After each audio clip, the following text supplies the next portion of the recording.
The Indian Express का article है और आर्टिकल कह रहा है explained how Turkey closing its waters to Russia's navy could impact the war in Ukraine. देखिए, ये न्यूज़ जो है ये हमारे लिए इम्पॉर्टेंट हो जाती है। क्यों? क्योंकि ये एक कन्वेंशन से रिलेटेड न्यूज़ है, यानी मॉन्ट्रियक्स कन्वेंशन से रिलेटेड न्यूज़ है और हमारे लिए जानना ज़रूरी क्या है मॉन्ट्रियक्स कन्वेंशन को। तो चलिए समझते हैं कि आखिर ये न्यूज़ इम्पॉर्टेंट क्यों है। ये देखिए, आपको मॉन्ट्रियक्स कन्वेंशन दिखेगा। चलिए देखते हैं।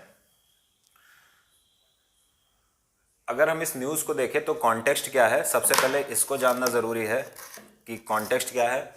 Turkey is set to activate the Montreux convention ban Russian war vessels from entering the Black Sea through the Bosporus and Dardanelles straits. देखिए, टर्की के पास एक ऑप्शन है कि टर्की अपने जो मॉन्ट्रियक्स कन्वेंशन है उसको एक्टिवेट कर दे। अब ये मॉन्ट्रियक्स कन्वेंशन क्या है ये हम विस्तार से समझेंगे, लेकिन अभी शुरुआत ऐसे समझ लीजिए कि टर्की के पास एक ऑप्शन है कि टर्की एक्टिवेट कर दे किसको, मॉन्ट्रियक्स कन्वेंशन को। अब ये कन्वेंशन क्या है विस्तार से समझेंगे। इसके द्वारा टर्की क्या कर सकता है, ban Russian war vessels from entering the Black Sea. जो रशिया के समुद्री जहाज हैं उनको ब्लैक सी में घुसने से टर्की रोक सकता है through the Bosphorus and Dardanelles strait. दो जल संधियों के माध्यम से जो ब्लैक सी का रास्ता है उसको टर्की रोक सकता है। तो चलिए देखते हैं सबसे पहले मॉन्ट्रियक्स कन्वेंशन क्या होता है। अगर हम पहली चीज़ देखें मॉन्ट्रियक्स कन्वेंशन के बारे में, तो ये एक इंटरनेशनल एग्रीमेंट है जो 1936 में साइन किया गया था। पहली चीज़ है। अब ये एग्रीमेंट है क्या, gives Turkey control over the water route between the Black Sea. देखिए, इसके लिए हमको मैप देखना पड़ेगा। ये आपको मैप दिखेगा, ये आपको एक देश दिख रहा है टर्की, और इधर भी इसका कुछ भाग आपको दिखेगा। यहाँ पर इस नीचे के साइड मेडिटेरियन सी या भूमध्य सागर है, और भूमध्य सागर का एक सागर है छोटा सा, एजियन सी यहाँ पर है। जब मेडिटेरियन सी से कोई शिप या वॉर वेसल जाता है कहाँ पर, ब्लैक सी में, तो उसको बेसिकली टर्की के ये जो दो स्टेट्स हैं, एक को बोला गया डार्डेनल स्ट्रेट और दूसरे को बोला गया बॉस्फोरस स्ट्रेट, तो इस रास्ते से होकर गुजरना पड़ता है। यानी कौन कौन सी जल संधियां ये स्ट्रेट क्रॉस करनी पड़ती है, एक तो दार्देनलस हो गया यहाँ से, आगे चलकर बॉस्फोरस स्ट्रेट हो गया यहाँ से, उसके पश्चात ये ब्लैक सी में जाता है। तो याद रखना, यहाँ की आप देखोगे कि जो स्टेट्स हैं या लोकेशन है ये बहुत इंपॉर्टेंट है एग्जाम के लिए। ये बेसिकली ये जो दो स्टेट्स हैं ये भूमध्य सागर को काला सागर से या मेडिटेरियन सी को आपके ब्लैक सी से मिलाती हैं। नाम क्या है, बॉस्फोरस स्ट्रेट ऊपर की तरफ, नीचे की तरफ दार्देनलस स्ट्रेट। अब ये न्यूज़ है। अब अगर हम आगे देखें तो अब हमें मॉन्ट्रियक्स कन्वेंशन समझ में आएगा। क्या कह रहा है, gives Turkey control over the water route between the Black Sea. ये जो मॉन्ट्रियक्स कन्वेंशन है ये इन दोनों वाटर स्ट्रेट पर कंट्रोल प्रदान करता है किसको, टर्की को, क्योंकि ये लगभग देखिए टर्की इधर भी है, टर्की इधर भी है, बीच से वाटर स्ट्रेट है। तो बस ये मॉन्ट्रियक्स कन्वेंशन इसी से रिलेटेड है। क्या है, gives Turkey control over the water route between the Black Sea. आगे क्या कह रहा है, in the event of war, युद्ध के समय Turkey have the right to regulate the transit of naval warships.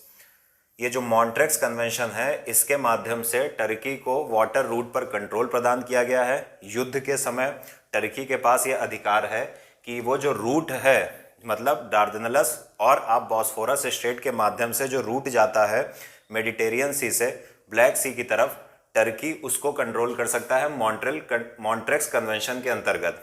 आगे क्या कह रहा है, to block the states to warship belonging to the country involve in the conflict. देखिए क्या कह रहा है कि मॉन्ट्रियक्स कन्वेंशन के माध्यम से टर्की इन स्टेट्स को ब्लॉक कर सकता है। इससे क्या होगा कि जो वॉरशिप है, जो समुद्री जहाज हैं, वो इस स्टेट से होकर पहुंच नहीं पाएंगे कहाँ पर, उस कंट्री के पास जो इन्वॉल्व है किसी संघर्ष में, कॉन्फ्लिक्ट में। बेसिकली मॉन्ट्रियक्स कन्वेंशन को आप ऐसे देखो कि इसके माध्यम से टर्की को यह अधिकार प्रदान किया गया है कि वो दो युद्धरत देश या कोई और किसी प्रकार का कॉन्फ्लिक्ट चल रहा हो तो वहाँ पर जो भी समुद्री आप देखोगे वॉरशिप्स जाते हैं उनको कंट्रोल करे। इससे एक फ़ायदा ये भी होता है कि इससे संघर्ष में कमी आती है, क्योंकि अगर बाहर से नेवल शिप आएंगे और वॉरशिप प्रवेश करेंगे तो संघर्ष ब्लैक सी की तरफ बढ़ेगा।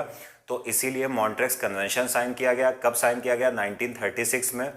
बेसिकली वो रूट को जो मेडिटेरियन सी को आपके जोड़ता है ब्लैक सी से, उसको कंट्रोल प्रदान करता है टर्की को। टर्की उस रूट से गुजरने वाले जो भी वॉरशिप्स हैं उनको रोक सकता है। देखिए आगे क्या करा है, any country with coast line on the Black Sea must notify Turkey 8 days in advance to send vessels of war through the strait. कह रहा है कि ऐसा कोई भी देश जिसकी जो ब्लैक सी के साथ सीमा साझा करता है या जिसका कोस्ट ब्लैक सी में है, अगर आप ऐसे देखो तो कह रहा है कि कोई भी देश जिसका तट ब्लैक सी पर है, यानी बुल्गारिया हो गया, रोमानिया हो गया या यूक्रेन हो गया, तो कह रहा है कि अगर ऐसे कोई देश जिनका क्या है, जिनका क्या कह रहा है, कोस्ट लाइन ब्लैक सी पर है, मस्ट नोटिफाई टर्की 8 days। अगर उनको अपना कोई वॉरशिप गुजारना है तो टर्की को 8 दिन पहले बताना पड़ेगा मॉन्ट्रेक्स कन्वेंशन के अंतर्गत, अगर उसको अपना कोई वॉरशिप वहां से गुजारना है। अगर दूसरे देशों को, यानी एक तो वो देश हो गए जिनकी कोस्ट लाइन ब्लैक सी में है, दूसरे वो देश हो गए जो मतलब जिसकी कोस्ट लाइन ब्लैक सी में नहीं, बाहरी देश, उनको बेसिकली 15 दिन का एडवांस नोटिस देना पड़ता है कि हमें इस आपके जो मेडिटेरियन सी के एजियन सी से ब्लैक सी तक का जो मार्ग है उससे वॉरशिप गुजारना है। 15 दिन पहले बताया जाएगा, तब टर्की परमिशन देगा। तो ये बेसिकली मॉन्ट्रेक्स कन्वेंशन में लिखा हुआ है। अब चर्चा ये हो रही है कि कुछ रशियन वॉरशिप्स जो बाहर थे, अब वो मेडिटेरियन सी के माध्यम से ब्लैक सी में प्रवेश कर रहे हैं और इससे कॉन्फ्लिक्ट जो यूक्रेन और रूस के बीच चल रहा है वो और बढ़ने के चांस है, क्योंकि ये हो गया रूस, ये हो गया आपका क्रीमिया जिस पर रशिया का नियंत्रण है, ये हो गया रशिया। तो अगर शिप्स पहुंचेंगे तो इसका मतलब है ये यूक्रेन पर साउथ से और प्रेशर डालेंगे। तो टर्की के पास एक ऑप्शन है कि टर्की इन शिप्स को रोक सकता है वहां तक पहुंचने से। लेकिन हाल ही में एक और न्यूज़ आ चुकी है कि टर्की ने मना कर दिया कि हम नहीं रोकेंगे।